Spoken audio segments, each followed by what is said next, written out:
Nilai seninya di mana ketika saya bilang bahwa kalau saya nyuntikin sesuatu ke badan saya, lalu badan saya nanti jadi bagus. Saya tantang untuk apa? Untuk datengin aja ke saya, bukan dalam arti berdebat, oh datengin aja. Kan kamu kan nggak yakin kan kalau saya pakai atau nggak, datengin aja kan tahu saya tinggal. Jadi kelar sholat, saya resistance training aja pakai badan saya sendiri, saya lakuin aja misalnya push up, saya ambil 2 set atau 3 set. Setiap habis sholat? Setiap habis sholat. Kalau dulu kita dijajah Belanda dan Jepang gitu dengan penjajahan secara fisikalitas, hari ini kita memang dijajah secara toksisitas. Inilah Om Ade Rai. Umurnya berapa Om sekarang izin? Saya 56. My God, 56. Oke. Daging talks to learn. Sudah bersama Om Ade Rai, salah satu orang yang paling menginspirasi menurutku dan yang mempunyai badan dan otot terbaik menurutku juga. Om kasih lihat dikit dong ototnya. Kalau dua-duanya gimana Om? Dua-duanya? Oh my God. Jadi kalau dulu aku ke gym, itu ngeliat foto Om Ade Rai, ini gimana orang badan bisa kayak begini? Itu bicepnya sampai robek Om. Apa gimana sih? Ya agak cacat dikit. Cacat? Enggak sih, maksudnya memang udah kelamaan latihan kali ya, udah 40 tahun kan saya latihan. Itu sampai pecah, berarti di atas pecah gitu ya? Deform dia kayaknya. Oh, jadi dia bikin otot sendiri lagi gitu? Ya sebenarnya yang saya sering cerita kadang-kadang, saya mengasosiasikan diri saya sebagai seorang atlet binaraga tidak hanya sebagai seorang olahragawan, tidak hanya sebagai seorang pembelajar, tapi juga sebagai seorang seniman gitu. Saya menggunakan tubuh saya sebagai media untuk mengekspresikan karya seni saya. Jadi pada saat dimana kita berkesenian dengan tubuh, jadi kadang nanti satu sisi kita makin lama makin tua, aktivitas makin tinggi, tapi kita tetap masih mau berkesenian dengan badan kita. Lalu di sisi lain kita juga bilang gimana caranya ya biar bisa punya badan yang bagus, tapi sinergis dengan yang namanya sehat, kesehatan dan kebugaran tetap terselenggara. Makanya kenapa tidak memungkinkan bagi saya misalnya menyalahgunakan obat, penggunaan obat-obatan untuk demi punya badan bagus gitu. Makanya kenapa pendekatan saya, makanya pendekatan lebih kepada sebagai seorang seniman, nilai atau artistry itu akan semakin tinggi kalau kita dengan menggunakan tangan kosong gitu ya. Jadi pendekatannya memang pendekatan tunjuk ke dalam, artinya pendekatan perilaku. Dan hal itu yang sebenarnya makanya kenapa membawa saya sampai hari ini, di mana saya bisa bilang sama teman-teman sekalian adalah bahwa bersyukurlah kita ketika di luar sana ada banyak yang bisa menolong kita dalam meningkatkan kualitas kesehatan maupun penampilan. Tapi ada satu hal yang kita suka lupa, kita mencari keluar tapi lupa menunjuk ke dalam. Nah menunjuk ke dalam itu adalah apakah saya, perilaku saya sudah sesuai dengan yang namanya, yang nanti akhirnya akan mengantarkan kita kepada yang namanya kesehatan tadi dan kebugaran. Apakah pola makan saya udah baik? Apakah pola gerak saya udah bagus? Apakah saya istirahatnya cukup? Apakah saya punya opsi cara pandang yang menguatkan hati atau yang melemahkan? Nah, jadi tunjuk ke dalam. 95%, ya 95% profil kesakitan kan kebanyakan adalah karena salah siapa? Salah tunjuk ke dalam, karena salah kita. Makanya kenapa disebut yang namanya non-communicable disease, penyakit yang tidak menular. 1-5% bisa gak karena genetik? Bisa gak karena infeksi? Bisa gak karena kecelakaan? Bisa. Tapi hampir 95% profil kesakitan yang menjadi klaim asuransi sosial kayak BPJS Kesehatan dan asuransi komersial itu hampir sebagian besar adalah karena ulah perilaku kita. Ulah perilaku sendiri. Jadi kalau kita sakit itu karena kita sendiri ya? Iya, makanya tunjuk ke dalam. Tunjuk nanti ke dalam sebelum nunjuk keluar. Iya, betul. Emang kalau ngomong dengerin Om Ade itu ngobrol ya guys, hati kita tuh adem kayak dengerin Ustadz. Padahal bukan Ustadz. Tapi ada satu pertanyaan yang mengganjil banget nih Om Ade. Kan sekarang di era TikTok sekarang, dengan era betul. short form sekarang, banyak anak-anak muda ataupun banyak seperti kata-kata di online tuh, kalau kamu mau badannya bagus, gede dan kelihatannya oke, harus ada steroidnya ataupun peptide. Apakah Om Ade Rai pernah mencoba steroid atau peptide? Ya, jadi sekali lagi itu ada sebuah narasi yang salah paham gitu ya. Kalau saya pribadi ya mungkin tadi yang saya tanyakan ya. Kalau kita tanyakan kepada kaum muslimin dan muslimah apakah mengkonsumsikan babi misalnya. Tentu jawabannya tidak. Apakah mengkonsumsikan alkohol misalnya? Mungkin jawabannya tidak. Nah, jadi sama seperti saya mengasosiasikan itu di dalam dunia saya, bagi saya performance enhancing drugs atau yang namanya penyalahgunaan obat menurut saya itu haram bagi diri saya. Yang bagi orang lain ya mungkin enggak, ya enggak masalah. Tapi kembali lagi seperti saya katakan tadi, nilai seninya di mana ketika saya bilang bahwa kalau saya nyuntikin sesuatu ke badan saya, lalu badan saya nanti jadi bagus. Artinya nasib perasaan saya tergantung daripada ketersediaan barang itu kan berarti. Dan yang menurut saya di sini tuh sebenarnya ada dua keunikan yang saya rasakan ketika orang bilang, oh kamu pakai drugs ya dan sebagainya. Nah, kalau menurut saya itu di satu sisi adalah sebuah pujian. Kenapa? Karena sampai bagus gitu. Iya, kayak orang bilang nggak mungkin kamu badannya bagus gitu, kamu nggak pakai apa-apa. Padahal dalam hati kita bilang, perasaan saya kayaknya latihannya masih kurang keras, masih bisa lebih keras lagi nih. Harusnya saya bisa lebih bagus dari sekarang gitu. Jadi bagi kita aja, kita merasa belum 100% kita kerja kerasnya. Tapi orang bilang katanya nggak mungkin kamu bisa punya badan segitu. Nah itu kan berarti pujian. We take that as a compliment. Tapi menjadi sebuah hinaan juga bagi saya. Kayak orang bilang, oh itu badannya gede, itu pasti pakai. Saya bilang kalau saya pakai badannya cuma segini sih saya bunuh diri. Ibaratnya gimana ceritanya badan saya beratnya nggak bisa naik dari 90 kilo gitu.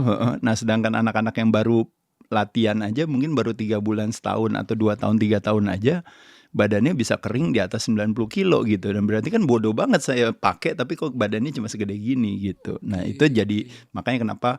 Tapi terlepas daripada itu kalau menurut saya sebenarnya bukan kewajiban saya untuk meyakinkan orang untuk bilang bahwa teman-teman percaya dong kalau saya natural, saya nggak ada kebutuhan itu. Tapi kalau seandainya ada kewajiban yang ingin saya lakukan daripada narasi tersebut adalah saya ingin meluruskan kembali adalah bahwa teman-teman, kalau teman-teman bisa punya keyakinan kita nggak mungkin kaya kalau tidak korupsi, kita tidak mungkin pinter kalau tidak nyontek, kita tidak mungkin badan bagus kalau tidak on drugs.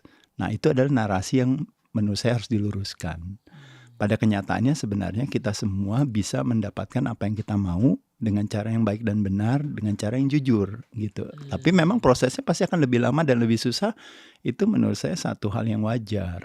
Dan kalau ada orang bilang saya nggak percaya, mana mungkin ada orang jujur, mana mungkin ada orang nggak korupsi, mana mungkin ada orang nggak pakai steroid dan sebagainya. Kita sah-sah saja. Kenapa? Karena kalau badan kita adalah akumulasi daripada apa yang kita makan, melalui mulut kita itu namanya nutrisi.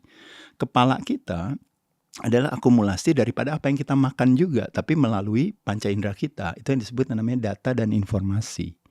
Nah, jadi data dan informasi melalui panca indera orang dia masukkan ke dalam kepalanya, lalu data tersebut kan bisa jadi akurat, bisa jadi tidak akurat, bisa jadi datanya salah. Nah pada saat itu ketika datanya salah dan dia mengidentifikasi diri dia dengan data tersebut, wajar gak kalau dia salah paham dengan kita? Ya gak apa-apa. Tapi kalau misalnya Atta yang tanya sama saya, Atta bilang misalnya, Om Ade bisa gak kalau saya latihan naturally dan saya bisa punya badan sebagus itu? Jawabannya tentu 100% bisa. Apalagi kalau yang nanya Atta. Karena saya kenal dengan keluarga Atta dari papa dan mama dan anak-anak, adik-adik Atta. Itu dari kecil mereka genetiknya luar biasa banget. Saya ingat lagi kemarin lagi mereka main ke gym saya. Itu adik-adik Atta yang cowok buka baju itu semua. Itu badannya indah-indah semua. Itu kalau saya bilang 100% itu badannya pasti bisa bagus banget. Itu udah pasti gitu. Kalau di-push terus ya Om ya? Ya pasti. Jadi kalau mau orang lain di luar sana mau bilang gak mungkin, gak bisa, gak apa ya gak masalah. Tapi balik lagi, kalau kita mau buat satu investigasi teman-teman sekalian, kadang-kadang kenapa ada narasi bilang bahwa mau punya badan bagus itu gak bisa kalau gak pakai obat. Iya. Karena jawabannya adalah apa narasi tersebut kalau kita buat satu investigasi. Jawabannya adalah dengan kita punya keyakinan bahwa punya badan bagus itu harus pakai obat, makanya kenapa nanti akan ada monetizing di sana, which is adalah ya jualan si obat tersebut. Jualan obat, jualan steroidnya. Ya maksud saya nggak menuduh itu sebagai orang yang menjualan, tapi maksud saya kita hanya belajar bersama aja. Ibarat kayak ada sebuah narasi itu nanti jawaban solusinya adalah berarti harus berbayar. Iya. Jawaban solusinya harus ada di luar sana. Kan tadi kan saya bilang, Benar. jawaban solusinya sehat itu ada di luar sana. Harus ini, jawaban solusinya mau punya badan bagus ada di luar sana. Nah, hal itu yang sebenarnya kita bisa fight, bisa kita lawan. Istilahnya nggak selalu seperti itu kok gitu. Kalau mereka mau pakai nggak ada masalah. Tapi ada istilah yang seperti saya katakan, dunia ini berlaku yang namanya law of cause and effect. Siapa menabur dia menuai. Jadi mau apapun teman-teman berdebat dengan saya soal apapun juga, kembali lagi nanti apapun yang teman-teman masukin ke badannya, nanti ada yang harus efeknya. menanggung adalah kita sendiri. Waduh. Gitu. Jadi nggak apa-apa. Jadi kan teman-teman mau bilang apapun juga ke saya juga, misalnya nggak masalah juga gitu. Tapi poin saya nggak terlalu masalah dengan saya, tapi saya cuma ingin meluruskan sebuah narasi yang melemahkan hati. Sehingga jadi seolah-olah anak Indonesia di luar sana yang ingin mau punya badan bagus, punya narasi yang melemahkan dengan bilang bahwa oh ya ternyata nggak bisa ya kita itu. Nah, kecerdasan kita akan keuangan yang tinggi, Atta bisa punya kreativitas yang begitu tinggi dari yang mungkin kalau istilahnya, mungkin kalau orang belajar tentang perjalanan Atta atau perjalanan Abi aja deh ya, perjalanan ayah. Itu ibaratnya dari zero to hero itu. Lalu ada orang yang menuduh bahwa oh dia bisa kaya, dia bisa berhasil, dia bisa sukses itu karena korupsi. Oh enggak, saya enggak korupsi, saya lakukan dengan cara yang baik dan benar, saya kreatif dan sebagainya. Oh enggak bisa, saya enggak percaya, kamu pasti korupsi. Kita mau ngomong apa seperti itu, enggak bisa. Istilahnya Tapi, iya benar. tapi ketika kita beneran mau belajar sama Abi untuk bilang bahwa apa benar ya, dulu saya ingat loh, dulu kita sekolah bareng sama-sama, dulu kita sama-sama lagi susah tinggalnya di kos, kayaknya nggak punya ini, mau makan juga susah, tapi sekarang kok bisa punya hal yang syukuri ya gitu. Jadi bisa berlimpah, bisa punya rezeki yang baik. Saya mau dong diajarin gimana caranya kan. Iya, Nah iya, makanya kenapa kayak ilmu-ilmu, sekarang saya tanya, kenapa semua orang mau belajar sama orang kaya, sama orang sukses? Kenapa bisa bisnis itu apa? Karena pengen berhasil juga. Betul, gitu. karena ada optimisme itu. Bayangin kalau seandainya narasi itu kita bilang bahwa semua orang sukses, berarti kan harus korup. Ngapain kita belajar? Kan nggak, sekolah bisnis kan sepi. That's deep ya guys. Karena Iya. aku setuju ini tuh jadi kayak orang itu istilahnya entah dia nggak bisa kayak gitu ataupun dia nyari alasan. Misalnya oh tuh dia badannya bos, dia mah steroid. Nanti kalau lihat orang misalnya kulitnya bersih, dia mah pasti suntik. Ya, Atau tadi benar kata Mama Ade, betul. ada orang sukses, dia mah cuci duit. Dia Iya. mah ini, ya Iya. pasti bukan dia cari tahu gimana dia bisa berhasil, tapi pengen aja gitu ngasih kata-kata dulu. Iya, nggak apa-apa. Itu yang namanya menang dalam perdebatan tapi kalah dalam kehidupan. Oh, Itu yang disebut namanya fault finding. Itu yang disebut namanya blame game. Blame Blame game game. itu artinya yang salah adalah orang lain, yang benar adalah saya. waduh. Tapi dalam kehidupan uniknya, blame game dan justified game selalu membawa sebuah kutukan permainan yang ketiga. Permainan yang ketiga itu disebut dengan namanya complaint game. Komplain gitu. Jadi kalau ada orang dia salahin kita, berarti kita yang salah. Oke, Dia benerin diri dia sendiri, justify game. Berarti yang bener dia. yang benar dia. Tapi kenapa yang mengeluh hidupnya dia kan? Oh my. Bukan orang yang disalahin kan?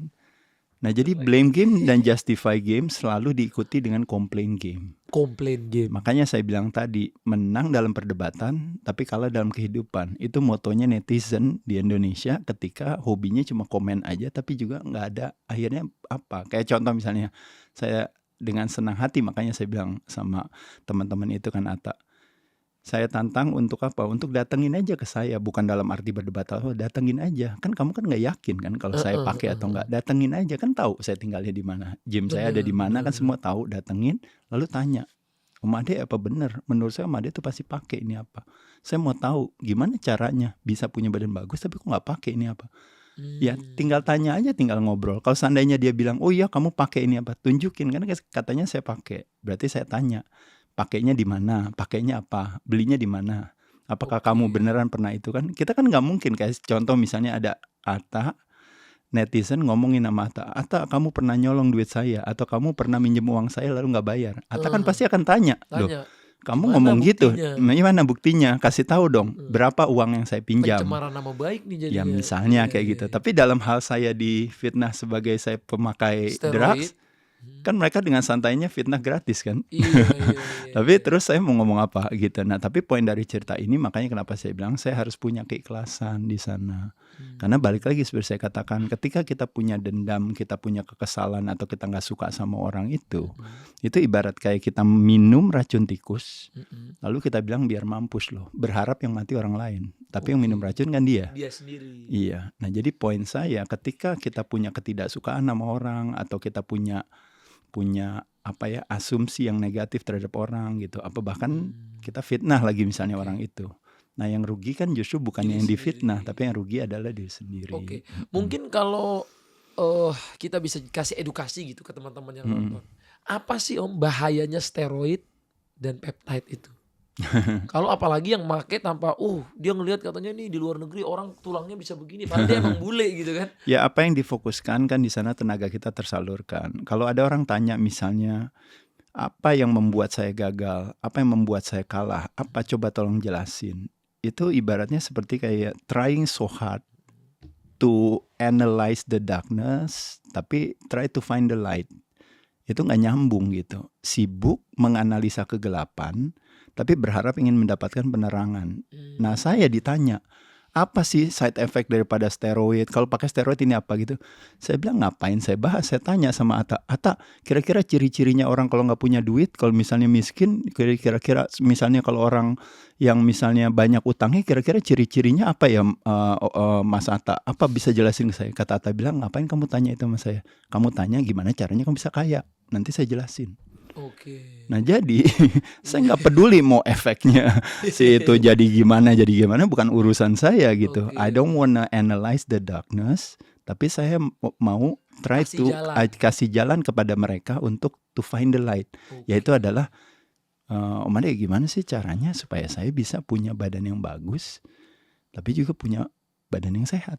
Gimana caranya? Saya mau optimal pokoknya. Bisa gak? Bisa, ayo. Nah, kita kasih tahu caranya kan kayak gitu. That's nice. Jadi jangan fokus ke darkness-nya. Carilah sisi terangnya supaya kita bisa maju gitu ya. Betul. Jangan fokus kepada yang kita tidak mau, tapi fokus kepada apa yang kita mau. Betul. Nah, kalau misalnya contoh kayak orang yang udah sibuk kerja nih Om. Kayak aku kan misalnya cuma lumayan sibuk. Aku pernah bagus nih Om badannya. Terus agak udah malas dikit. Masih bagus kok.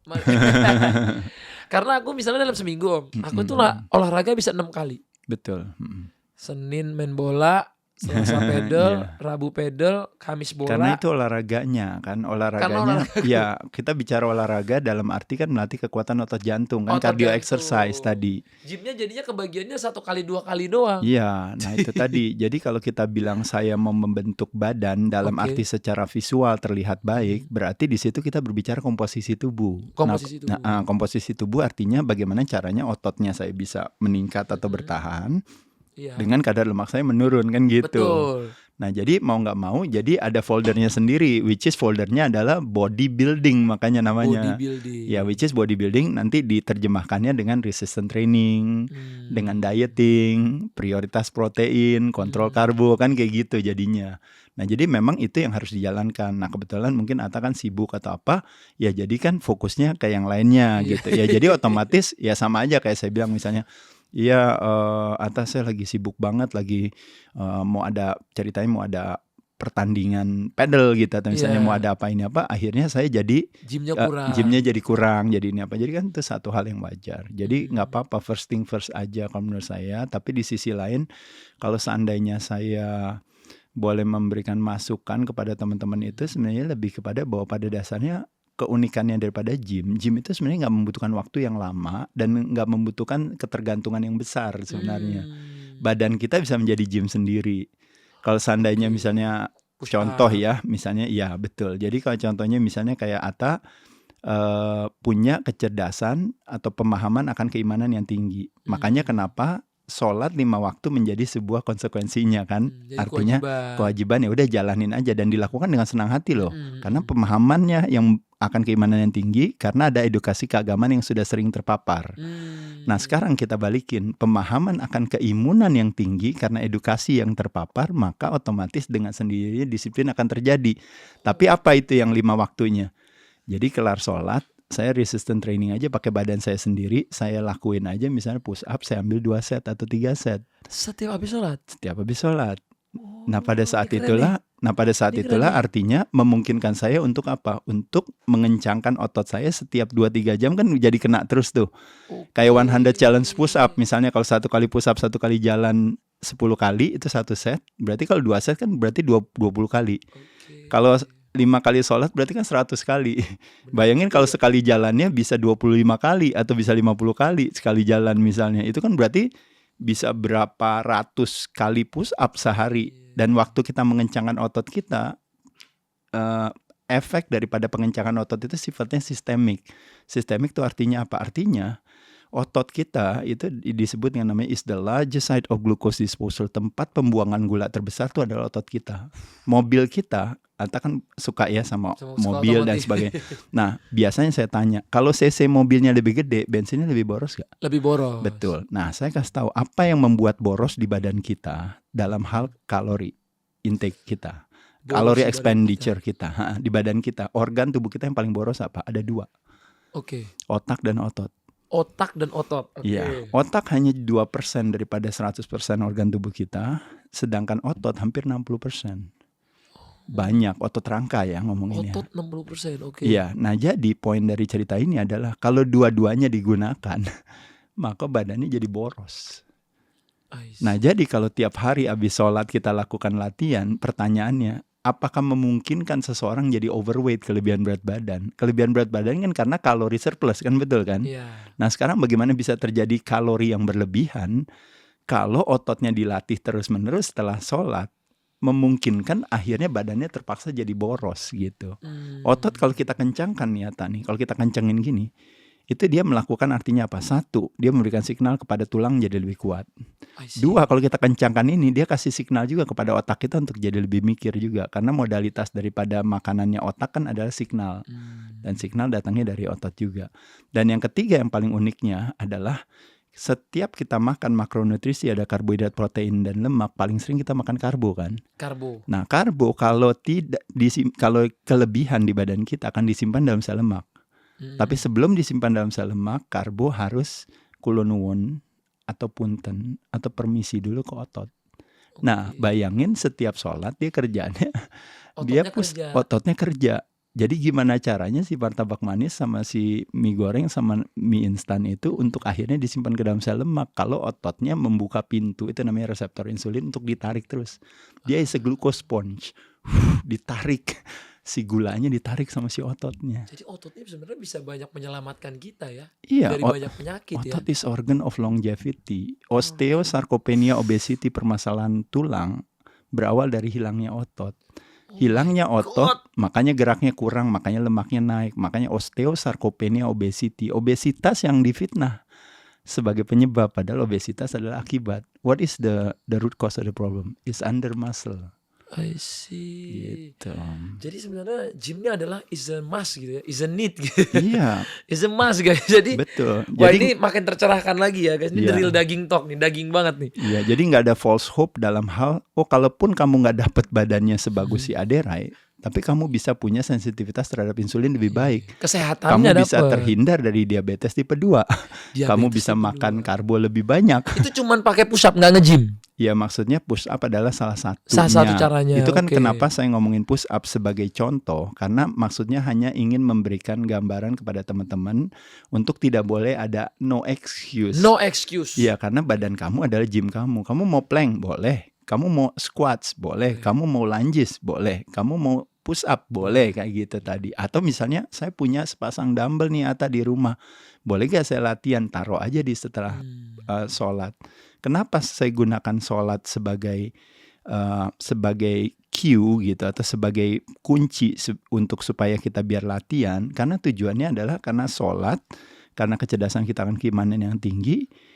Sholat itu kan sesuatu yang rutin ada. Nah jadi kalau kita tempelin dengan kerutinan kita, jadi ngikut dia. Tapi kalau kita nggak ada sesuatu yang rutin, ya kita nggak mau ngikut kan. Mau ngikut, bener. Jadi gym itu nggak bisa diganti dengan misalnya contohnya kayak aku udah main badminton nih atau aku udah pedal jadi dia nggak gym.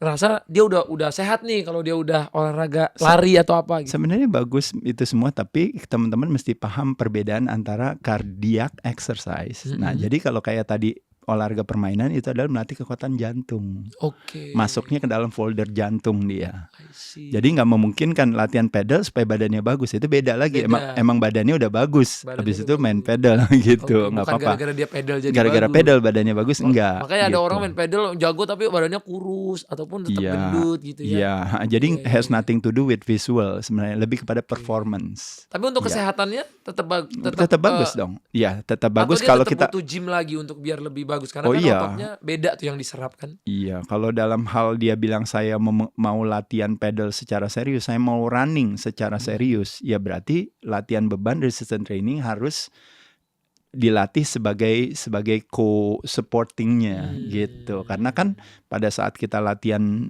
lari yang dengan durasi yang begitu panjang itu, otomatis kan yang harus menopang daripada tekanan di persendian kan si otot kan. Nah makanya kenapa kalau lagi off seasonnya ototnya harus dilatih. Wah, ini makin seru banget Iya. pembahasan hari ini. Nah, Iya. kalau begini Om Ade, aku ini kan punya bukan pesakit sih, aku tuh punya asam lambung ataupun GERD. Iya. Aku punya asam lambung ataupun GERD. Jadi aku tuh harus sering banget makan itu nggak bisa protein dong, harus pakai karbo. Nggak tahu sih, ini kan Iya. cuman aku lagi Iya. curhat nih ceritanya nih kan. Iya. Sama Om sendiri nih kita curhat Iya, nih, teman iya. bapak saya nih. Jadi ketika aku coba makan protein doang, kan aku lama-lama kayak mual terus pusing. Terus matanya kayak kunang-kunang. Iya. kadang-kadang. Saya jelasin cepat dulu aja yang Oke, gampang oke, ya. oke. Jadi kalau arsitek kekebalan tubuh manusia itu, palang pintunya itu yang disebut dengan namanya central nervous system atau persepsi. Mm-mm. Jadi persepsi akan mempengaruhi instruksi. I see. Nah, jadi persepsi itu adalah apa yang kita yakini, yang kita lihat berdasarkan panca indera kita. Ketika kita asosiasikan itu sebagai ancaman atau sebagai ancaman atau sebagai kenyamanan. Mm-mm. Nah, kalau nyaman, instruksinya tumbuh dan kembang. Itu namanya rest and digest. Kalau sebagai ancaman, berarti instruksinya adalah fight or flight modenya. Gitu, artinya proteksi. Nah, ketika kita mengasosiasikan, misalnya contohnya kita bilang, Ata, puasa dong. Aduh, saya nggak bisa puasa. Kenapa? Karena kalau seandainya saya nggak dikasih makan, nanti badan saya lemes. Nah, ketika kita mengasosiasikan puasa sebagai ancaman, Jadi lemes dia. maka otomatis instruksinya akan bilang bahwa puasa itu ancaman gitu. Nah, maka nanti akan instruksinya adalah fight or flight. Makanya salah satu daripada instruksi proteksi adalah tidak terjadinya produksi asam lambung yang cukup. Itu namanya hydrochloric acid. Nah, pada saat di bulan Ramadan ketika kita mengasosiasikan puasa bukan sebagai ancaman kan, sebagai ibadah, sebagai kewajiban. Nah, tiba-tiba loh kok pada saat di bulan Ramadan kok Bisa. asam lambungnya kok nggak naik. Nggak naik. Tapi pada saat di bulan non Ramadan kok asam lambungnya mendadak naik. Nah, jawabannya adalah apa? Jawabannya adalah karena apapun yang kita asosiasikan sebagai ancaman pasti nanti asam lambungnya naik. Apapun yang kita asosiasikan tidak sebagai ancaman tapi sebagai kenyamanan, maka asam lambungnya nggak naik. Oke. Nah, jadi secara singkatnya asam lambung naik itu kalau Atta tahu nggak? Saya tanya. Asam lambung naik itu artinya A, produksi asam lambungnya Atta naik, atau B, letak asam lambungnya dia naik ke atas dari bawah. Yang benar yang mana? Kira-kira yang Oke. gampang aja. Nggak apa-apa soal pemikiran orang umum apa biasanya? Mungkin kayak B kali ya, dari bawah naik dia ke atas. Ya, itu yang pintar jawabannya. Oh gitu. Ya, itu jawabannya benar. Oh, benar, ya, Pintar. benar. Nah, yang salah selama ini orang pikir asam lambung naik itu dia bilang adalah produksi asam lambung yang naik. Nah, jadi kalau kita bicara kenapa kita sebut asam lambung naik, sebenarnya bahasa Inggrisnya ada namanya acid reflux. Acid reflux. Nah, reflux itu kan artinya dia loncat ke atas. Nah, jadi makanya disebutnya acid reflux disease-nya, makanya GERD kan. Nah, tapi ketika di Indonesia kan akhirnya jadi asam lambung naik. Nah, ketika asam lambung naik, makanya kita bilang, oh produksi asam lambungnya berarti naik kebanyakan. Makanya kenapa akhirnya konsumsinya anti acid. Nah, padahal sesungguhnya konsumsinya harusnya cuka apel. Karena cuka apel membantu untuk kita yang kekurangan produksi asam lambung. Oke. Karena Kalau cuka yang apel mimicking dengan pH scale-nya asam lambung kita. Oke. Kalau yang ini Om kayak minum susu tuh saya kalau nggak susunya oat, tapi ini bukan alam bawah sadar ya, emang kalau minum susu fresh milk Iya. itu aku langsung mulus.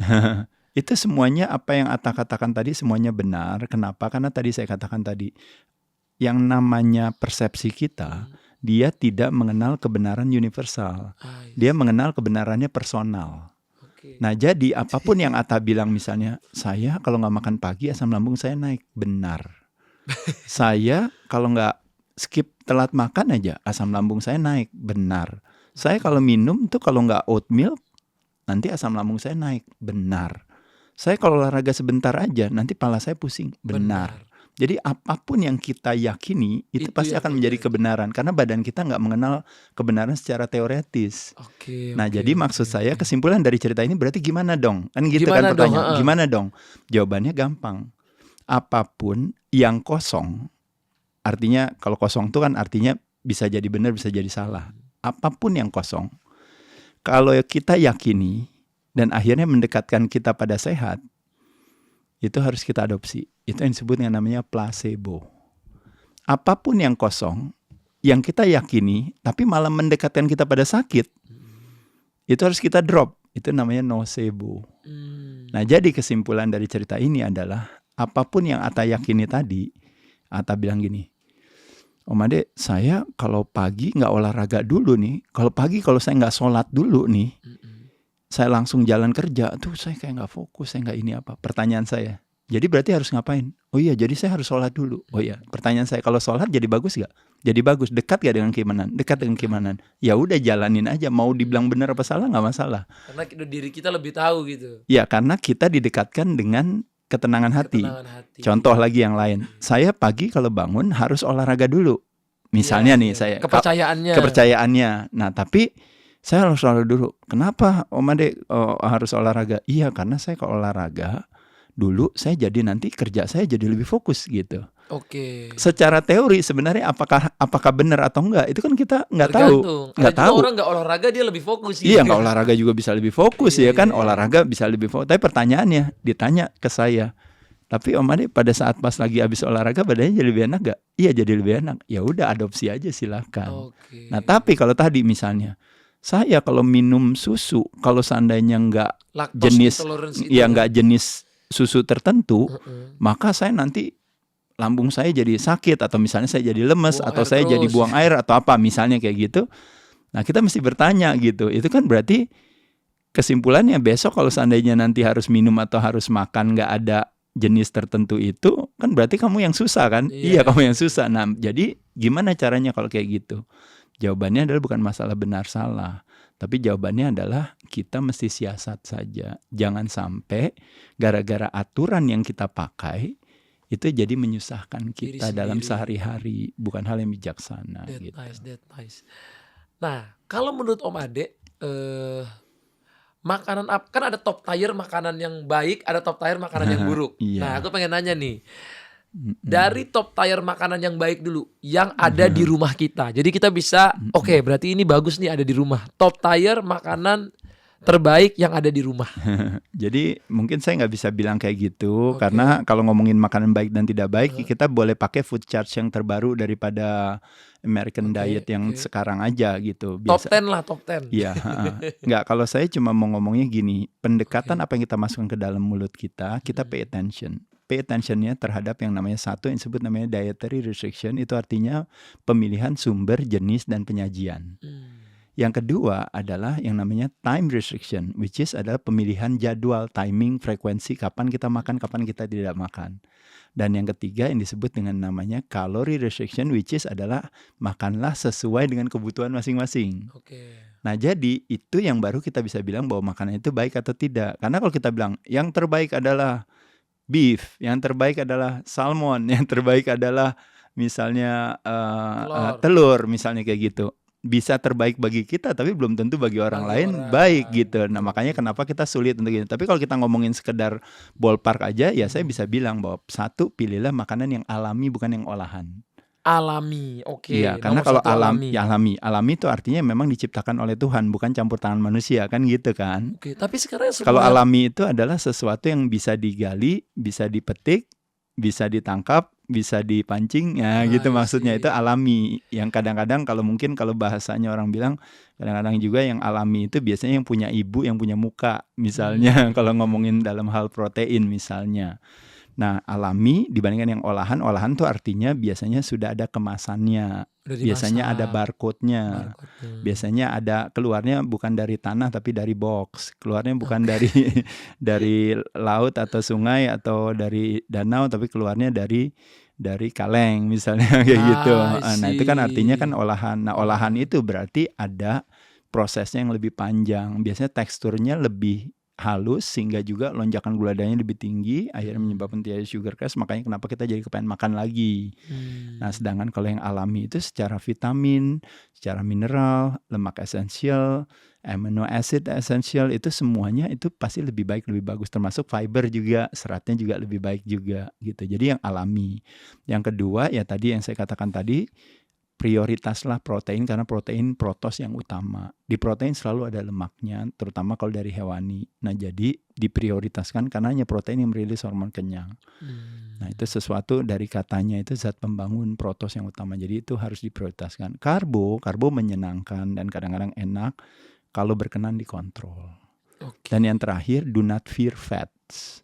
Jangan takut sama lemak. Selama lemak yang kita konsumsikan adalah lemak yang baik adanya. Contohnya, lemak yang baik adanya biasanya adalah is a natural fats. Jadi lemak yang occur terjadi memang sudah, contohnya misalnya kita makan protein. Ikan ada lemaknya nggak? ada kulitnya, Sapi ada lemaknya nggak? kulitnya. Iya. Telur ada lemaknya nggak? Ada ya, semuanya. Kuningnya kan lemaknya juga gitu. Nah, jadi lemak secara alami biasanya sudah terjadi di protein. Nah, di sisi lain bisa lemak-lemak alami seperti misalnya coconut oil, misalnya olive oil, misalnya mungkin avocado gitu. Nah, banyak sekarang ini terjadi yang namanya refined fats. Jadi kalau Ata pegang jagung, lihat jagung, Ata kan coba asosiasi jagung menurut Ata apa? Pas Ata lihat asosiasi jagung pasti ingatnya puncak gitu, makan di jagung di puncak. Ingatnya jagung bakar. Jagung susu keju. Ya, misalnya pokoknya bayangannya kan ke sana, tapi nggak pernah membayangkan jagung itu sebagai minyak kan? Nggak pernah, betul. Karena kalaupun saya kasih jagung ke Ata bisa gak peres sampai keluar minyak, susah juga kan? Susah. Kecuali betul, ototnya kan? Segede Om Ade bisa. Saya juga nggak kuat juga. Cuma poin dari cerita ini, uniknya kita konsumsi lemak banyak dari apa? Dari corn oil kan? Iya. Nah, artinya apa? Artinya terjadi sebuah proses yang panjang dengan pemanasan tinggi untuk membuat minyak itu hadir. Nah, makanya kenapa jadi akhirnya otomatis makanya refined fats bukan ide baik gitu, karena prosesnya panjang. Tapi terlepas daripada apapun, jadi saya izin teman-teman sekalian nggak boleh salah paham. Kalau dulu kita dijajah Belanda dan Jepang gitu dengan penjajahan secara fisikalitas, hari ini kita memang dijajah secara toksisitas. Toxicity gitu. Jadi ini sekitar kita toksik semua sekarang ya. Iya, toksik tuh dalam arti misalnya mungkin bisa heavy metal, polutan, bisa fooding, berarti udah ada toksik juga di sana. Apakah nanti ngomongin soal macam-macam ya, mungkin rekayasa genetik, mungkin pestisida, mungkin pengawet, mungkin apa ya, kita namanya di dunia modern kan otomatis kita terpapar di sana. Lalu toksisitas secara oportunistik, nah itu tadi yang disebut namanya virus, bakteri tadi yang kita kemarin musim infeksi. Toksisitas secara yang namanya kalau istilahnya energetik. Nah, itu yang disebut dengan namanya hari ini teknologi yang canggih. Ada 5G, nanti besok lagi ntar mungkin 6G, ntar apa lagi, ada microwave, ada electromagnetic fields, ada kompor juga udah pakai iya kayak semua. Jadi otomatis kita juga terpapar juga dengan toxicity secara energetik. Toxicity secara emosional kena lagi juga. Sekarang ya, opsi cara pandang yang melemahkan hati zaman sekarang, orang-orang gampang galau, mental health. Iya gitu ya, banyak salah paham di sana dan sebagainya. Nah, kalau misalnya sekarang kan kita bulan puasa nih Om. Iya. Pasti kan biasanya mungkin kayak aku jarang makan gorengan, tiba-tiba pas bulan puasa kayak wah ini tuh karena dari kecil suka makan gorengan, minum sirup. Pertimbangan budaya saya rasa nggak apa-apa, karena itu kan kayak ada kayak apa ya namanya old time sick gitu. Ya kayak wah dari kecil nih dulu. Iya nggak masalah, tapi di sisi lain menyenangkan juga kalau kita juga menjadikan bulan Ramadan tidak hanya sehat secara keimanan tapi juga sehat secara keimunan. Nah, jadi konsep daripada bulan Ramadan sebenarnya ada 3 hal yang mesti kita hindari. Yang pertama 3 hal nih yang dihindari ya teman-teman ya. 1 yang disebut namanya overkompensasi. Overkompensasi. Kalap. Kalap. Oh jadi yang wah itu lapar nih semua dibeli. Iya. Pas Yang makan padahal baru berapa suap, ya, aduh udah ya. kenyang. Yang kedua yang disebut namanya undernutrisi. Undernutrisi. Saking semangatnya, makanya tadi Atta bilang sama Abi, Papa kalau bisa jangan terlalu ketat banget gitu, Ya, nanti soalnya puasanya nutrisinya hampir kurang. setiap hari. Misalnya, Puasa setiap nah, hari. jadi dijagain Oke. undernutrisinya. Dan yang ketiga dehidrasi kan gitu ya. Nah jadi 3 hal itu aja yang dijagain untuk kita hindari. Nah selebihnya yang lain semuanya siasat. Contoh misalnya, gimana caranya biar kita kuat puasa? Sahur jangan masukin karbo. Sahur jangan masukin karbo. Betul. Oh bahkan pas sahur gak usah masukin nasi. Iya, kenapa sahur nggak masukin karbo? Karena problemnya dengan kita, kalau saya masukin karbo ke dalam mulut kita, maka dirubah oleh tubuh kita menjadi gula. Hanya butuh waktu 1,5 jam sampai 2 jam, kita pasti akan dipaksa untuk minta makan lagi. Nah, sedangkan pada saat itu kan kita kan puasa. Nah, pada saat itulah makanya akhirnya pertempuran antara kecerdasan dan keimanan kita melawan hormon kita. Itu kan berat banget makanya. Makanya kenapa di hari 1, 2, 3 menjelang puasa itu menjadi sesuatu yang berat karena terjadi yang namanya keto flu itu. Jadi berat banget bagi kita, lemes, teler banget karena keimanan kita ibaratnya dijajah dengan si hormon kita. Karena badannya kepengen. Nah, jadi ada istilah orang bilang, makanya kenapa yang membuat kita kepengen makan itu bukan karena kenapa kita cepat lapar, bukan karena kita belum makan, tapi karena kita baru habis makan karbo. Nah, dengan tidak memasukkan karbo di sahur, memungkinkan kita punya gula darahnya lonjakannya jadi lebih lambat, lebih landai. Tapi kalau kita makan karbo yang banyak, otomatis kan gula darah kita naik tinggi. Nah, begitu gula darah naik kita tinggi itu, badan kita punya kecerdasan untuk bilang, Atta nggak boleh loh gula darah kita terlalu tinggi, harus cepat diturunkan. Makanya kenapa pankreas kita merilis hormon namanya insulin buat menurunkan gula darah kita. Nah waktu dia menurunkan karena jaraknya yang terlalu tinggi, kenaikan karbonya, jadi jarak yang tinggi antara naiknya gula darah dengan baseline gula darah kita yang 90-100 mg per desiliter darah, makanya terjadi kecuraman. Nah kecuraman itulah yang membuat instruksi badan untuk minta makan lagi. Makanya kenapa Atta abis makan siang pasti ngantuk kan? Ngantuk. Kenapa bisa itu terjadi? Karena tapi nggak tidur. Iya, tapi terpaksa nggak tidur. Gimana caranya berarti? Makan lagi kan? Ngopi lagi, makan kue lagi. Nah, makanya kenapa jadi makanya naik lagi ke atas. Itu semua tuh gara-gara karbo. Iya, jadi makanya kenapa karbonya buat sahurnya kalau bisa dikurangi gitu aja. Nanti karbonya masuknya biar nanti di jendela buka aja. Dan kalau mau siasat buat bakar lemak, menjelang pas buka, latihan. Terutama latihan beban. Jadi ini udah mau buka misalnya jam 5 latihan beban. Latihan beban setengah jam sebelumnya dulu. Nah itu akan setengah jam aja cukup ya? Ya maksudnya buat awal dulu setengah jam. Nanti biar kalau kuat, ya biar nggak capek banget. Karena abis latihan langsung bisa buka kan. Nah tapi waktu kita latihan, nah ini teman-teman unik nih. Kalau saya nggak latihan, 1 menit saya membakar 1 jam saya membakar 30 kilokalori. Kalau dalam hal aktivitas. Tapi kalau seandainya saya duduk aja, kalau saya berdiri saya membakar 70 kalori. Kalau saya olahraga saya membakar 300 sampai 600 kalori. Nah, poin dari cerita ini adalah kalau kita olahraga di ujung puasa, artinya yang harusnya kita cuma membakar 30 kalori, kita bisa membakar 10 kali lipat daripada kita diem. Jadi malah lebih bagus. Nah, pada saat itu apa yang terjadi? Terjadi yang namanya fat burning at its peak. Terjadi pembakaran lemak yang optimal banget gitu. Karena kita kan apalagi di ujung kan kita udah puasanya, udah gak makannya, udah melewati dari 8 jam itu. Puasa Ramadan itu masuk ke dalam yang namanya kategori namanya intermittent fasting. 13-14 jam kan. Benar. Nah jadi di ujung di jam ke-13 atau di ujung di jam ke-14 tadi, tiba-tiba disuruh olahraga, dia harus mencari alternatif sumber energi dari mana. Dia harus cari dari cadangan energi kita, which is adalah lemak kita. Makanya optimal banget ketika akhirnya sebelum menjelang buka olahraga dulu. Itulah indahnya berpuasa ya. Ternyata apapun yang Tuhan suruh itu manfaatnya buat manusia itu luar biasa gitu. Betul sekali. Karena aku juga dengar tuh dari sholat aja itu katanya ada aliran darah yang berjalan. Betul. Kalau sholatnya di Muslim itu kan melibatkan yang namanya spine control. Nah spine control itu kan salah satu center daripada yang namanya keseimbangan, center daripada yang namanya atensi, perhatian. Nah itu adanya di pinggang kita. Makanya ruku, sujud gitu ya. Makanya kenapa kalau boleh dilihat bahkan bukan cuma di Islam, hampir di semua agama ketika berdoa pasti pinggangnya tegap gitu. Kan jarang pas pada saat berdoa disuruh pinggangnya round back, pasti semua Oke. arch back gitu. Wah, jadi memang benar-benar Tuhan itu sebenarnya banyak ngajarin kita, banyak udah ngasih tahu kita, kadang-kadang hambanya nggak mau nurutin. Iya nggak apa-apa Semuanya kan itu memang kebaikan. perjalanan masing-masing ya. Ada Iya, istilah yang iya, iya. mengatakan pembelajaran tidak hadir kalau kita belum siap untuk belajar menjadi murid. Nah, Oke. jadi guru belum hadir kalau kita belum siap untuk menjadi murid. Artinya maksudnya bukan gurunya siapa, tapi lebih kepada bahwa pada dasarnya sebenarnya pembelajaran atau hikmah itu sebenarnya sudah ada di mana-mana.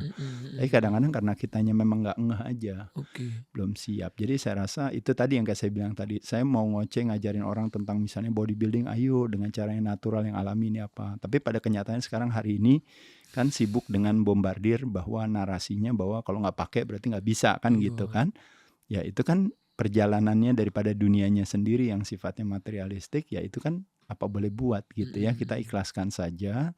Tapi at the end of the day, apapun juga kan sekali lagi kita yang nanti akan harus hidup dengan konsekuensinya gitu. Jadi kalau kita punya kecerdasan dan punya kebijaksanaan, kita bisa mendengar. Belajar dari kesalahan orang lain itulah orang yang bijaksana. Belajar dari kesalahan sendiri itulah orang pintar. Tapi orang bodoh kenapa tidak belajar dari kesalahan sendiri, kan dia selalu hobinya nyalain orang. Allah. Quote of the day itu guys. Ya, quote of the day. Nah, kalau kita ngomongin protein ya Om Ade. Protein itu kan ini kalau aku ngomong dari diriku ya. Aku tuh tipikal agak sulit makan protein. Karena mungkin itu nggak jelasin itu dulu. balik lagi kan karena asosiasi kita. Karena kayak aku tuh ngerasa kunyah ini lama, akhirnya aku bikinlah jus ayam. Iya, berarti Jadi sama lebih juga gampang. protein. Iya. Lebih gampang. Ataupun nanti kalau jus ayamnya aku udah agak bosen, aku gantilah susu. Iya. Susu protein. Iya. Whey Sebenarnya ada ataupun kebaikan ghee. daripada mengunyah. Karena kebaikan mengunyah itu melibatkan itu namanya aktivasi enzim. Jadi pencernaan jadi lebih baik. Tapi terlepas daripada itu siasat nggak apa-apa. Nggak apa-apa ya. Nggak apa-apa. Siasat Susu boleh. tuh boleh ya. Iya, tapi justru yang diasosiasikan sama Atta yang harus dibalik adalah apa? Protein adalah batu batanya bangunan ini. Jadi kalau Atta bilang saya mau bangun rumah yang bagus, tapi saya nggak suka batu bata. Susah. Udah tuh orang bilang, oh terus gimana jadi Mas Atta? Ya udah kamu pokoknya bikin aja, saya nggak suka batu bata. Jadi bikin apa? Bikin dari semen doang. Nah cuma problemnya begitu Cepet semennya doang nanti rubuh. cepet rubuh. Iya, Jadi mau nggak mau harus pakai proteinnya. Jadi batu bata itu adalah si protein. Batu bata adalah si protein. Dan memasang batu bata ke tembok adalah apa? Latihan beban. Latihan beban untuk biar proteinnya berdiri. Iya, batanya jadi berdiri. jadi dia signaling gitu. Nah, jadi kalau seandainya batanya kan banyak nih, udah beli batu bata yang banyak. Pas giliran Atta datang, ini kok rumah kok nggak jadi-jadi. Batu bata padahal udah saya suruh beli, ya udah dibeli Mas Atta. Cuma belum dipasang sama tukangnya. Karena apa? Karena dia cuma makan doang, dia nggak pernah latihan beban gitu. Nah, Om Ade, gimana caranya kita menghitung protein kita, kebutuhan protein kita dalam satu hari? Yang gampang aja kalau menurut saya adalah pegangnya 30 gram aja lah. Jadi setiap kali sehari. makan kalau bisa ada 30 gram. Ini cara saya menjawab yang gampang ya. Oke, 30 gram. Nah, 30 gram aja. Tapi Cara kalau ngitungnya tuh 30 gramnya? 30 gram cara ngitungnya adalah kandungan protein dari hewani itu biasanya itu kurang lebih, itu namanya bioavailability-nya itu kurang lebih kira-kira sekitar 25-30% daripada beratnya si protein tersebut. Misalnya dari ayam, dari ikan, dari sapi, dari kambing. Nah, itu berapa Kalau kita gram tuh? makannya 100 gram, berarti proteinnya 25 gram sampai 30 gram. Oh, jadi kalau misalnya kita makan daging 100 gram itu 25 gramnya protein. Iya, betul. Berarti harus Ya, saya membuat yang gampangnya ya, kalau tapi ayam. ya ayam juga kurang lebih hampir sama lah. Mungkin nanti dia beda-beda dikit, ada yang di 25, ada yang di 27, ada yang di 30. Makanya kenapa ada kalori book untuk menjelaskan itu sih sebenarnya. Tapi kita mau membuat penyederhanaan aja biar gampang. Kalau hewani biasanya nggak jauh-jauh di sekitar 25-30%. Kalau nabati kira-kira di sekitar 10% sampai 15% gitu. Oke, aku dengar Om Adera itu dulu katanya makan 30 butir telur sehari apa 50 gitu. Itu bener gak sih Om? Iya, kalau telur sendiri sebenarnya proteinnya nggak tinggi masalahnya. Oh, nggak tinggi telur Nggak itu ya? tinggi kalau telur, karena telur kan sedikit kan. Sedikit gitu. kecil. Terlepas daripada bioavailability-nya tinggi, tapi jumlah gramnya rendah. Kayak contohnya misalnya putih telur itu, kalau putih telurnya aja itu proteinnya cuma 3 gram kan kalau kurang lebih. Jadi kalau misalnya dia bilang saya makan putih telur 10, kan kesannya kan 10 makan putih gitu. Tapi padahal makan 10 sama makan 2 dada ayam juga sama kurang lebih. Pada saat orang makan 2 dada ayam kan biasa aja, tapi ketika si Adere makan 10 putih telur kan kesannya kayak lebih sensasi. Iya, kesannya kayak banyak karena telur. Banyak Karena kita udah banget. kebiasaan makan telur itu Iya. 1 enggak 2. Iya gitu. Jadi kesannya wah 30 Tapi telur. ketika memasukkan putih dan kuning menjadi satu, nah nanti dia naik jadi 6 gram proteinnya. Nah, aku tuh pernah ngedukasi kayak gini Om ke tim-tim aku, misalnya kamu olahraga begini, Abang kalau olahraga itu misalnya mau makan sehat itu mahal. Nah, kan ada juga yang kayak gitu tuh pandangan-pandangan orang. Yang mahal adalah yang namanya itikat, yang mahal itu adalah motivasi, yang mahal itu adalah lebih kepada keinginan kita untuk memahami, belajarnya itu yang mahal. Kalau seandainya kalau kita bilang murah, hitungannya jatuhnya punya kesehatan jadi murah loh. Kenapa? Karena kamu biasa makan ancur 18 jam, begitu diajarin sehat, kamu cuma suruh makan, tinggal jendela makannya tinggal 8 jam, kan berarti kan 10 jamnya nggak makan. Kan itu lebih bisa ngirit. Lebih hemat. Kamu biasa makan minyak goreng, ini kan nggak usah makan minyak goreng. Kamu bisa makan margarin, kan mahal tuh beli margarin. Nggak usah makan margarin, kan lebih hemat. Jadi hidup saya tuh malah lebih hemat. Ya mungkin kalau kita buat satu investigasi, kemahalannya adanya di mana sih? Kemahalannya ya mungkin proteinnya, hitungan protein kan lebih mahal kan daripada karbo. Ya itu mungkin bisa kalau mau dibilang itu. Tapi balik lagi kayak saya bilang, silahkan teman-teman mau sibuk mencari alasan cerdas untuk menjauhkan teman-teman dari apa? Dari sehat. Apa yang kamu pertahankan? Is your own misery gitu loh. Ngapain kamu pertahanin itu gitu. Nah jadi jangan cari alasan, karena kalau nanti kamu sakit, sekarang saya tanya, begitu sakit di rumah sakit, berapa kos biayanya dibandingkan pada saat si Mas Atta ngasih tahu kamu, ayo dong kamu fitness. Mahal banget Mas Atta, sebulan mesti bayar 300.000, 400.000. Itu sebulan loh, dari pagi jam 6 pagi sampai jam 10 malam. Selama sebulan dikalikan 31 hari kan, bayarnya 400.000. Nah giliran masuk rumah sakit, baru bayar kamarnya aja udah pasti udah berapa itu udah 1 juta lebih atau berapa. Itu baru bayar kamarnya, belum bayar obatnya, belum bayar dokternya, belum bayar penyakitnya lagi yang lainnya. Jadi sakit itu ibarat sudah jatuh tertimpa tangga, rasanya tidak enak, kita harus bayar. Dibayarin aja kita nggak mau. Dibayarin aja emang nggak mau, jadi sakit bener-bener. Ya apalagi harus bayar sendiri. Nah tapi ironisnya hari ini teman-teman kita semua yang sakit di luar sana kan bayar sendiri. Nah jadi makanya mumpung masih sehat, yuk kita jaga. Pada saat kita punya sehat, kita memang punya ego yang begitu tinggi, saya punya 1.000 mau. Tapi begitu sehat diambil dari kita yang 1.000 tinggal 100, tinggal 10, terakhir tinggal 1, mau apa? Bahkan uang pun udah gak ada harganya. Hanya kepengen mengembalikan sehat kita. Mumpung masih sehat, yuk dijaga. Udah dalam banget. Karena saya tuh sampai di kantor saya siapin gym gratis Mas. Saya udah bikinin gym. Bagus banget. Iya. Tetap aja dikit isinya dari dari satu kantor tuh 5% pun susah gitu. Saya udah bilang nih saya siapin gym. Bahkan suatu hari saya pernah kerja sama brand susu. Saya siapin mau susu gymnya, udah kalian gym. Sampai saya kasih target 3 bulan kalau kamu badannya berotot, saya kasih iPhone. Saya kasih supaya anak-anak ini tuh mau nge-gym gitu. Tapi emang susah Mas. Ya sebenarnya gak apa-apa. Kenapa? Karena balik lagi, tidak ada istilahnya orang yang kaya ngotot kepada orang yang miskin betapa nikmatnya punya uang banyak. Iya, jadi tidak ada orang yang kaya akan sehat ngotot kepada orang yang miskin akan sehat betapa nikmatnya jauh dari sakit gitu loh. Jadi biarin orang punya perjalanannya sendiri. Kalau saya bisa gak perlu nyisir, rambut saya bisa rapi, kenapa harus nyisir? Kalau saya bisa wangi badan saya tanpa perlu mandi, kenapa mesti mandi? Nah jadi buat teman-teman sekalian, kalau teman-teman bisa santai terus aja, makan sembarangan, gak olahraga, mungkin semua ya, mungkin semua konsumsi toksisiti atau apa, teman-teman sampai hari ini masih sehat kan? Ibaratnya ya kalau bisa terus kayak gitu ya kenapa enggak, jalanin aja. Cuma masalahnya kalau rambut nggak disisir itu lama-lama berantakan.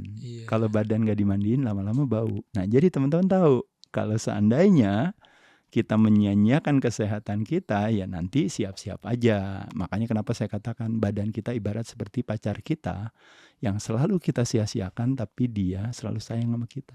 Aduh, romantis banget badan kita ini ya. Iya, walaupun jadi dia pro life. Sia-siakan, dia tetap sayang sama kita, ngejagain kita. Kita nggak mati-mati. Makanya kenapa saya katakan, bayangkan kalau suatu saat kita bilang saya mau mulai sayang sama dia, pada saat itulah dia akan menciptakan kecerdasannya itu. Makanya kenapa nanti ada mukjizat di badan kita itu tadi, makanya saya bilang akan rajin. Jadi sehat itu bukan tujuan, tapi sehat adalah sebuah syarat yang harus kita penuhi. Semakin kita sehat, semakin kita lebih bermanfaat. Allah, ini seru banget pembahasan hari ini. Ya. Mungkin ini kita udah berjalan banyak, mungkin kita udah nggak lama lagi nih Iya, podcastnya. makasih. Tapi udah aku tuh diundang berbagi. Iya, aku tuh pengen gimana caranya. Kan kalau aku ini tipikal yang dulu karena dari orang tuaku tuh baru hidup sehatnya tuh sekarang, Om Ade. Iya. Iya kan? Tiada kata terlambat. Iya, maksudnya. Nah, aku kan sekarang punya anak. Iya. 2. Betul sekali. Nah, aku pengen anakku jangan sampai telatnya kayak aku. Betul. Karena aku udah kebiasaan makan misalnya kotor, nasi, gorengan, ape dan lain-lain. Bagus. Aku baru sadar ini sekarang. Mm-mm. Baru lah mulai cari susu protein, Betul. mulai gym. Gymnya aja aku udah di atas 20-an baru mulai gym. Iya, nggak apa-apa banget. Nah, Nggak apa-apa. Anakku ini gimana caranya sekarang dia udah bisa mulai hidup sehat gitu. Dan makanan apa sih yang kita bisa istilahnya prioritaskan buat anak? Sebenarnya paling gampang kalau menurut saya kan itu persis seperti moto pendidikan di Indonesia, itu namanya Ingarsa Sung Tulada, Tuturi Handayani. Kita mengajar dengan mencontohkan. Anak kita nggak pernah dengar apa yang kita omongin, tapi ketika dia lihat bapaknya seperti itu, dia pasti akan ngikutin. Nah, jadi how to parent our kids by parenting ourselves dulu. We cannot give away what we don't have, we can only give away what we have. Apa yang dilakukan oleh Abi sama Umi kan, mama papanya Ata, dalam 6 tahun terakhir, waktu itu saya lihat tiba-tiba perubahannya luar biasa sekali. Apa yang terjadi dengan adik-adik Ata? Adik-adik Atanya luar biasa. Sekarang kan hari ini badannya tambah bagus lagi. Diceramain mulu tiap hari. Iya, makanya. Nah, karena dia kan ngeliatin orang tuanya. Jadi saya rasa tiada kata terlambat buat Ata juga memulai, saya rubah perilaku saya. Nanti anak-anak pasti akan ikutin. Apakah dalam hal makan, apakah dalam hal gerak, olahraga, termasuk juga dengan cara pandang kan juga pengaruh. Kita juga nggak mau juga toxicity secara emosional tuh salah satunya adalah kita focusing on what's missing. Makanya kenapa ada istilah yang orang bilang kayak mudah tersinggung dan sebagainya. Makanya kenapa ada istilah orang bilang kekayaan sesungguhnya adalah tidak hanya kekayaan akan harta dan benda, itu yang which is kontribusinya kecil sekali. Kekayaan sesungguhnya karena akan rasa bersyukur, kekayaan akan rasa pemaafan, dan kekayaan akan rasa keikhlasan. Nah, ketika orang tuanya dilihat hatinya tenang dan sebagainya, anaknya juga jadi lebih nyaman gitu. Jadi saya rasa kita take it easy lah dalam hal itu. Karena gimana pun juga namanya hidup, masalah akan selalu hadir dan ada. Tapi ada istilah yang mengatakan, katanya, ini orang bijaksana bilang, katanya, hidup itu selalu berkonsekuensi dengan panah pertama. Jadi kalau kita hidup pasti akan selalu ada panah pertama yang menghujat kita atau yang menghujam kita. Panah pertama itu namanya problem. Waktu Atta dulu lagi single, lagi jomblo punya problem. Waktu udah married punya problem. Udah punya anak, punya problem. Dulu lagi nggak punya uang, punya problem. Sekarang banyak uang, punya problem juga. Jadi problem itu adalah panah pertama. Dia nggak akan pernah mematikan kita. Tapi katanya siapa yang mematikan kita adalah panah kedua, katanya. Siapa panah kedua? Adalah panah yang kita ciptakan sendiri ketika kita overreaksi terhadap panah pertama. Nah, jadi ketika kita menghadapi berbagai problema dalam hidup, akhirnya kalau kita overreaksi, makanya kita berlari ke berbagai pelarian yang disebut namanya form escaping. Ada yang larinya kemana paling gampang? Ke fooding. Akhirnya penyakitnya metabolic syndrome. Akhirnya jadi kegemukan, overweight dan sebagainya. Ada yang larinya ke smoking, mungkin pernafasan. Ada yang larinya ke drinking, mungkin ke fatty liver disease, alcoholic fatty liver disease. Ada yang larinya ke drugging. Akhirnya jadi permasalahan kesehatan juga kan. Ada juga yang larinya ke shopping. Akhirnya permasalahan keuangan. Ekonomi. Tapi hari ini banyak orang yang larinya kemana? Larinya ke judging. Terutama netizen di Indonesia yang mudah tersinggung. Tiap kali ngelihat apa, nanti jangan-jangan juga pada saat mendengar podcast kita, nanti di podcast ini kan suka ada clippers gitu. Nanti mereka tersinggung lagi itu pasti nanti ngomongin apa, ntar ikutan tersinggung apa. Jadi judging itu salah satu daripada form of escaping, karena dia I don't feel better, I need to feel better, makanya why I judge people. Nah, problemnya dengan judging people adalah istilahnya sama seperti we have to live with the consequences tadi gitu, yaitu adalah ketika kita bilang yang salah adalah orang lain, yang benar adalah saya, pada saat itulah kita sebenarnya melihat orang itu rendah di mata kita. Nah, ketika orang itu rendah di mata kita, makanya pada saat itu terjadi ilusi seolah-olah sayanya naik. Makanya kenapa kita senang rendahin orang. Karena dengan saya merendahin orang, otomatis terjadi kenaikan pangkat saya. Nah, waktu kenaikan saya naik, sebenarnya bukan karena sayanya naik karena prestasi, tapi karena saya senang merendahkan orang lain. Nah, pada saat kenaikan itulah disebut namanya ilusi. Kalau terus-menerus kita lakukan, akhirnya menjadi sebuah adiksi. menjadi sebuah ketergantungan. Judging jadi Iya. adiksi, bahaya juga. Makanya kenapa tiap hari kita butuh komen terus di postingan orang. Karena kita adiksi terhadap judgement itu. Nah, hati-hati dengan judgement. Kenapa? Karena yang saya bilang tadi, setiap kali kita menghakimi, menganalisa, melabeling perilaku atau postingan orang, apa yang terjadi teman-teman sekalian? Yang terjadi kita bersahabat dengan perlawanan hati. Perlawanan hati akan mendekatkan kita pada proteksi dan akhirnya jadi sakit. Kebalikannya, kalau kita dekat dengan rasa bersyukur, pemaafan dan juga keikhlasan, Atau muji orang lain kan lebih ya, baik komennya betul. muji. Ya, memberikan kebaikan pada orang. Nah, pada saat itu yang terjadi adalah kita dekat dengan pertemanan hati. Pertemanan hati akan mendekatkan kita pada sehat. Apa yang kamu tabur itu yang kamu tuai. Jadi kalau kamu sering melakukannya negatif, negatifnya akan kamu. Kalau kamu lakukan positif, positifnya juga akan kamu. 100%. Inilah Om Ade Rai. Umurnya berapa Om sekarang izin? Saya 56. My God, 56. Oke. Ya, Aku sih bermimpi saat aku 56 badannya kayak gini sih. pasti dong, pasti bisa. Bisa ya? Pasti bisa, apalagi dengan teknologi sekarang yang lebih baik lagi, dengan sarana fasilitas yang lebih baik, Oke. dengan ilmu pengetahuan yang lebih bagus ya. Seminggu berapa kali Om Ade menurut aku? Saya Menurut setiap Om Ade? hari. Oh, setiap hari. Ya, setiap hari. Saya day off-nya hanya kalau saya capek aja. Kalau capek ya day off. Jadi kayak saya ini harus bisa sempetin setiap hari juga. Ya, jadi konsepnya adalah bagaimana Atta membuat satu konsep aja kayak sebuah sistem yang relate sama ya kayak rutinitas tadi. Kayak bilang saya mau Atta kan sesibuk apapun kan nggak mungkin di Jakarta. Kadang pergi keluar, kadang pergi ke luar negeri, Iya. kadang on traveling kan. Mm-mm. Ya pertanyaan saya kok bisa sholat terus gitu? Oh iya. Jawabannya kan karena kita Takut sama Allah, siasat. takut Iya, masuk karena neraka. kita siasat di sana. Oke. Nah, jadi pada saat saya bilang kita bisa loh weight training atau latihan beban anytime, anywhere, any place. Kalau ada dumbbell atau badan kita sendiri kita pakai. Jadi kayak saya di mobil sekarang misalnya nanti Anda boleh cek sendiri di mobil saya, pasti ada dumbbell. Di dalam mobil. Ya pasti ada dumbbell karena dumbbell itu yang Oke. akan saya bawa untuk membuat saya bisa latihan di mana saja. I see. Atau pernah baca buku James Clear kan yang namanya Atomic Habit. Di salah satu chapternya itu dikatakan adalah konsep yang disebut namanya cue, craving, yang namanya respond and reward. Jadi dia ngomonginnya sederhana aja. Atta senangnya misalnya keripik. Keripik sama Atta karena saking sukanya, maka Atta taruh keripik itu di mobil. Atta taruh keripik itu di kantor, di tempat base camp ini. Atta taruh keripik itu pas pulang ke rumah di depan TV. Dan Atta taruh keripik itu di sebelah ranjang Atta sebelum tidur. Karena saking Nah, sukanya. jadi keripik sebagai cue, sebagai tanda yang akan dia memanggil Atta. Karena Atta lihat kan suka sama saya, kata si keripik itu. Makanya akhirnya Atta merasa craving untuk merespon dengan memakan keripik tersebut. Dan begitu makan akhirnya dapetin reward itu. Nah, cue, craving, respond and reward saya lakukan di apa? Saya lakukan di dumbbell.